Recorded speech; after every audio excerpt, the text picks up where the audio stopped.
Hello, fellow parents and educators. Thank you for joining me at Education Evolution, where we are disrupting the status quo in today's learning models. We talk about present-day education, what's broken, who's fixing it, and how. I'm Dr. Maureen O'Shaughnessy, your host and founder of Education Evolution and the Microschool Coalition, where we are fiercely committed to changing the narrative, to reimagining the education landscape and creating learning that serves all children and prepares them to thrive.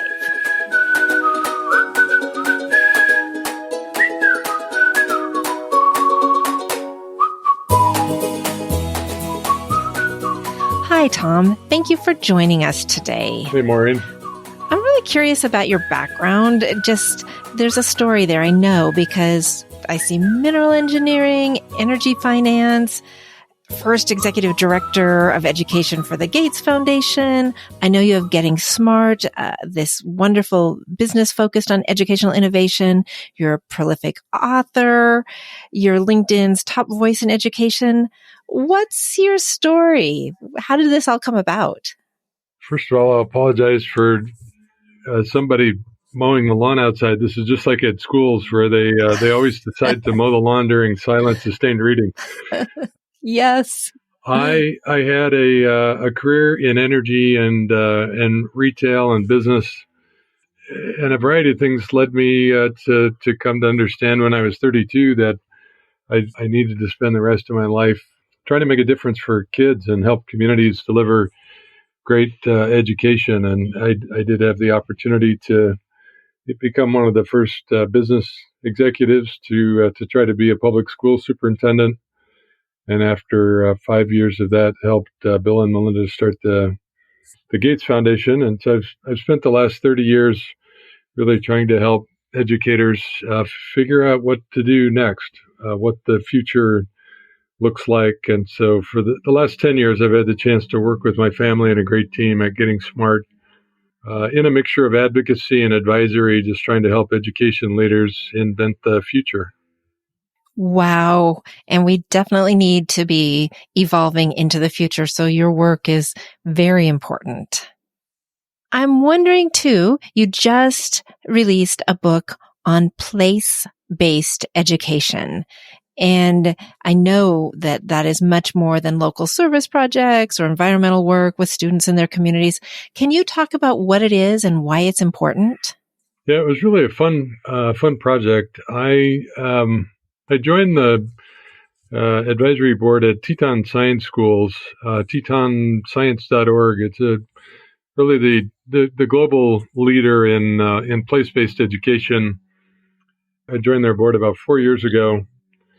They not only run a great network of schools in Wyoming and Idaho, but they serve about 20,000 young people from all over the country who come to the Tetons to learn outdoor around year-round. They've also launched a national network of schools called the Place Schools, which serve, they help create micro schools, often in rural areas. Something that you know a lot about, the benefits of creating a small focused school. Absolutely. We use the design principles from Teton Science to frame the core chapters of the book, and I'll just mention each of those because they're things that are common at your school, Maureen, and I think create a beautiful framework for thinking about the learning. The first one is community as classroom. And it's interesting, having been writing about this topic for 3 years and having worked on the book. We just finished writing the book about 380 days ago. And for it to be published on the day that the WHO declared the pandemic, it's sort of interesting and ironic to have a book on community as classroom when suddenly the community is the classroom. For everyone globally. So the notion here is just to help teachers and school administrators think broadly about the assets in the community and how they and parents really can put to work all the assets that exist in every community. And related to that is local to global, the idea of every place has something to teach. And it's often a useful strategy to immerse kids in local community-connected problems, and that helps them build a bridge to global understanding. So that could mean going outside your classroom and watching where the rain goes and following it to a drainage ditch, and then thinking about the watershed and where that empties into a river and how the river empties into the ocean. That's the local to global. And the cool thing is it works the other direction too. If kids hear about something like climate change, a teacher can then identify a local aspect of that. So it can go global to local and local to global. Related to that is inquiry-based, just instead of working on small problems with simple answers, and inviting more often kids into thinking about big problems with maybe problems with no answers, but a real focus on inquiry, particularly in project-based learning. Learner-centered is another design principle of trying hard to create classrooms and schools that really meet kids where they are and build a sense of agency where teachers are really facilitators of learning. Another one is using design thinking to approach complexity. So it's a structured approach to creative problem solving. We find that when kids have enough reps in design thinking, they're able to walk into complexity and know what to do first. The last one's just an interdisciplinary approach. The world is inherently interdisciplinary, and so this is, broadly speaking, an encouragement to help kids engage in more community-connected, interdisciplinary projects. So those are the core elements of the book.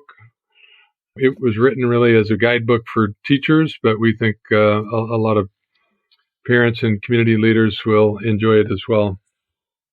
Oh, definitely. I could see it having wide applications. I also think that with our present pandemic, this lens of place might even be more important. What are your thoughts, Tom? I think so. I think there's a variety of things that I think have to consider as we start planning for school in the fall. One is that all students are going to experience this closure differently. Some are going to come back to school with accelerated learning. They might be a year ahead. Some will have regressed and maybe experience some significant trauma. So I think we need to check in with kids emotionally and physically and academically, and then try hard to make our classrooms and schools more agile so that we can meet kids where they are. Kids will have experienced a lot more agency, a lot more voice and choice. So I think we need to think about ways that we can create environments and experiences that are more inviting, that more frequently allow students to think about path and pace and place, just in terms of where and how they learn. Because they'll have spent 6 months sort of learning at the couch or learning at the kitchen table. And so how can we make a classroom that's more inviting with more optionality? And finally, kids are going to have experienced a lot more real world learning. And so how to incorporate more real world learning, more community connected learning, this idea of community as classroom. I think those are all things that we need to think about as we go into the fall. That makes perfect sense. I agree. We really can be learning from this experience, and we don't have to go back to what we had before, and hopefully we'll go back better and stronger than we were before. So your ideas are wonderful. It's terribly challenging. I don't want to downplay the fact that 20 or 30 million families are really, really struggling with very basic needs, and it really puts tens of millions of kids at a really dangerous, if not just disadvantageous circumstances. So I do think we need to open school as quickly as possible, look for ways to de-risk learning environments, but again, get as many students as we can, as quickly as we can, back into healthy, inviting learning environments. I completely agree. Our school's still going in real time, and the levels of stress with the kids, the levels of uncertainty, and we've kept a structure going. So I think it's even crazier for a lot of families that have had a gap in school or have assignments sent home and are kind of doing things in isolation. The sooner we can get back to our classrooms and to that face-to-face engagement and hopefully enhance learning, the better. It's stressed, I think, to all of us how important relationships are. There's a lot that we can do to help kids learn wherever they are, your school's doing a great job of maintaining those relationships as best you can at a distance. But it is a reminder that most of us are motivated by relationships and grow in community, and I know a lot of teachers and students are eager to get back into that physical sense of community that they so appreciate. Absolutely. My final question is always something along the lines of having a magic wand. So you've explored so many ways education can be innovating and how we can be evolving. If you did have the proverbial magic wand, what most would you want to bestow upon our learning systems for the benefit of our children and the benefit of the world? Well, this will probably make you smile, Maureen, but I'd like to see millions of micro schools around the world. We think even inside large comprehensive schools, the best possible way to invent the future is to create a small version of our best conception of what that set of experiences and environments could be, and starting with maybe a double classroom and 2 teachers and 30 students, and really attempting to do the things that we've been talking about: high agency, project-based environment where students are doing real work and progressing as they demonstrate growth. So I think there's great opportunity to pilot the future in micro schools. I think micro schools can be attached to community assets, and here in the Pacific Northwest, we love SAMI, a school at the Tacoma Zoo, and SOTA is an art school in the theater district. So every community has a set of assets, and we think museums and businesses and parks all can be leveraged through a micro school. So both to invent the future and leverage local assets. I think developing more micro schools is a strategy that can be used in countries rich and developing to dramatically increase the number of young people in highly valuable experiences. Oh my gosh, I'm standing here doing a happy dance, Tom, because yes, yes, yes. I think so many more options for our kids, so many more ways for them to get to learn, and smaller so that there is that relationship piece you talked about. I wish the same for our world. Thank you. Thank you for sharing with us today and for all that you are doing to help us move education into the future and better serve our kids. I really appreciate your time, Tom. Thanks for reaching out, Maureen, and thanks to you and your team for the great work that you're doing, and for being agile enough to keep it going even during a pandemic. So a lot of us appreciate your leadership and the way you're helping to invent the future. Well, thank you, and have a great afternoon.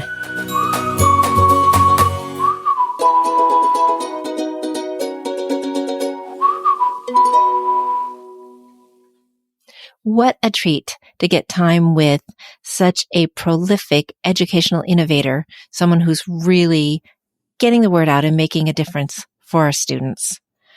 There's really not a lot to add to his complete picture of what amazing learning could look like, but I would like to share some of the resources and unpack a couple of the concepts of it. First of all, the book that Tom co-authored is The Power of Place, Authentic Learning Through Place-Based Education.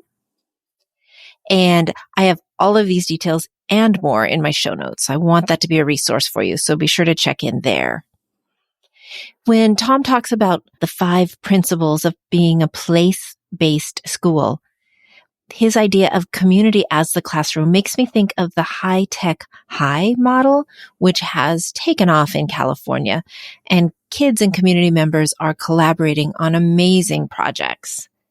You might want to check that out and their 2015 documentary, Most Likely to Succeed.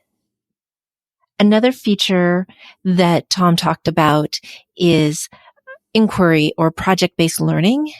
And the Buck Institute is a great resource for a lot of project-based learning ideas to help people get started in bigger projects, not short little activities, but projects that engage the students. And the overall structure of engaging students, design thinking, is so powerful. What our micro school uses is Giuliani and Spencer's launch cycle for design thinking, and that is very helpful for us. We really want to make sure that our schools are agile, able to move quickly and easily. And we want to make sure that we're adapting to the students. And the result will be agency. And as we know, student agency is when they get to learn through activities that are meaningful and relevant to them, when students are driven by their interests, and a lot of times they get to self-initiate and get some appropriate guidance from the teachers.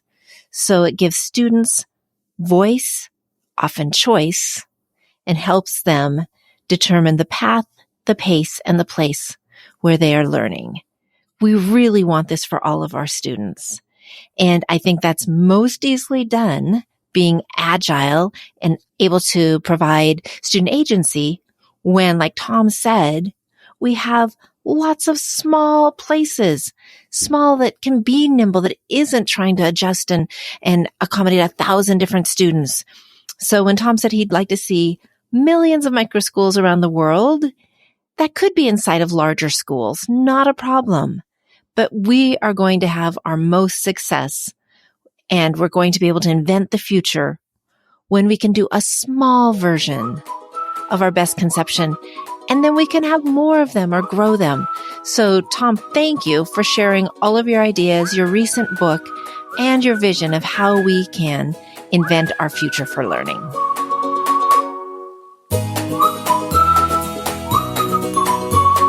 Thanks again for listening. To support the Education Evolution, subscribe so it lands in your podcast app and gets out to more decision makers. Then rate and review it. For more information and show notes, go to educationevolution.org.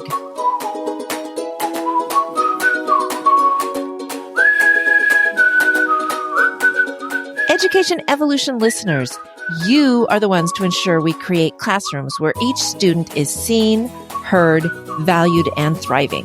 We are in this together, and we need you. Let's go out and reach every student today.